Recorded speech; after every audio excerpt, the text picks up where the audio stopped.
ভাই পড়তে বসতে একদমই ভালো লাগে না। যখনই পড়তে বসি মন ভীষণ চঞ্চল হয়ে যায়। পড়াশোনা এই কাজটা যদি না থাকতো বেঁচে যেতাম।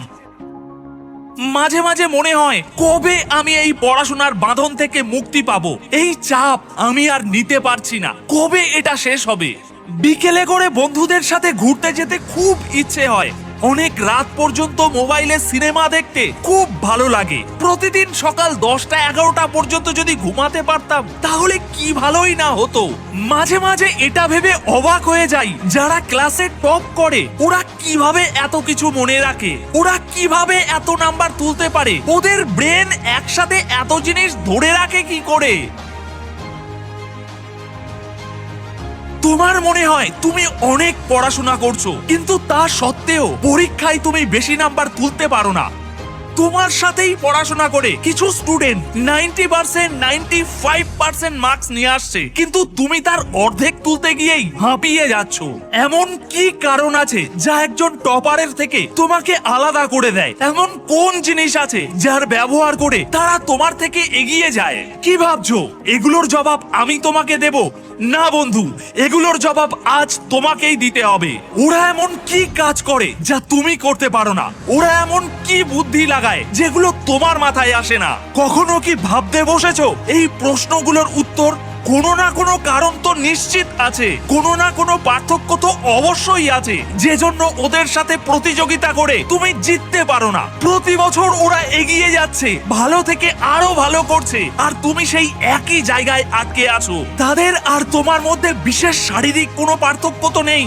তোমার মস্তিষ্কের মধ্যে একটা ব্রেন আর তাদের মস্তিষ্কের মধ্যে দুটো ব্রেন, এমন তো না। তোমার দুটো চোখ আর তাদের 4টে চোখ আছে, এমন তো না। প্রতিটি দিন তোমার কাছে যেমন 24 ঘন্টায় শেষ হয়, তাদের কাছেও তাদের প্রতিটি দিন সেই একই 24 ঘন্টাতেই শেষ হয়।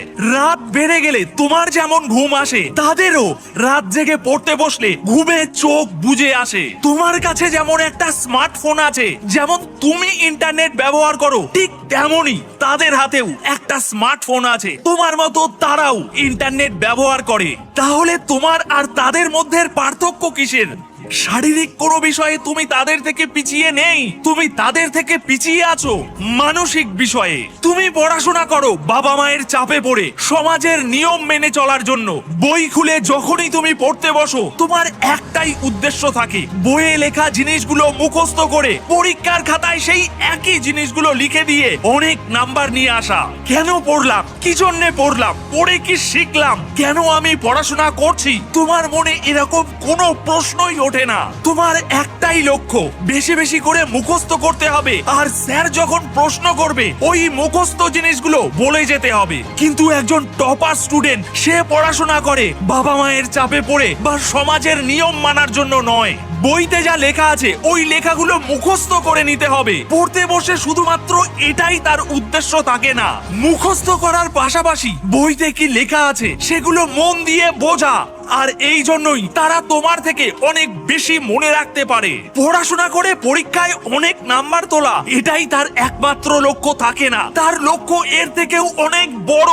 পড়াশোনা তো শুধু একটা রাস্তা, তার ওই বড় লক্ষ্যটি পর্যন্ত পৌঁছানোর জন্য তার পথ তৈরি করে দেওয়া। তার কাছে এটা ক্লিয়ার থাকে যে সে পড়াশোনা করছে কারণ আগামী দিনে সে অনেক বড় একটা কাজ করবে, সমাজে তারও নাম হবে, তার কাজের জন্য লোকে তাকে সম্মান দেবে, বাহবা দেবে। আর এই কারণগুলোই তাকে শক্তি দেয় রাত জেগে পরীক্ষার প্রস্তুতি নেওয়ার জন্য। এই কারণগুলোই তার ভিতরে জোশ এনে দেয় ভোর 4টেই উঠে পড়াশোনা শুরু করে দেওয়ার জন্য।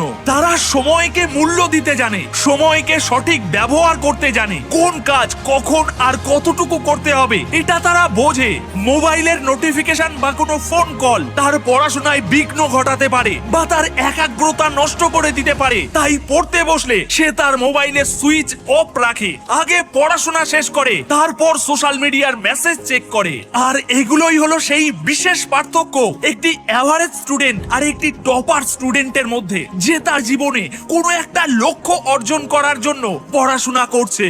বাধ্য হয়ে পড়াশোনা করলে যা পড়বে সব ভুলে যাবে, কিন্তু দায়িত্ববদ্ধতা ও উচ্চাকাঙ্ক্ষার সাথে পড়লে সেই শিক্ষা সারা জীবন তোমার সাথে থাকবে। মনে রেখো, আজ পড়াশোনা করার জন্য যে পরিশ্রম তুমি করছো, যতটা পরিশ্রম তুমি করছো, এই পরিশ্রমগুলোই একদিন তোমাকে সফলতার মুখ দেখাবে, তোমার জীবনে সুখ, শান্তি ও সমৃদ্ধি এনে দেবে। তাই তোমার পড়াশোনাতে আজ কোনো কঞ্জুসি করো না, আলসেমি করো না, মন থেকে পড়ো, পড়াশোনাকে ভালোবেসে পড়ো। এই পড়াশোনাই তোমাকে একদিন অনেক বড় একটি জিনিস উপহার দেবে।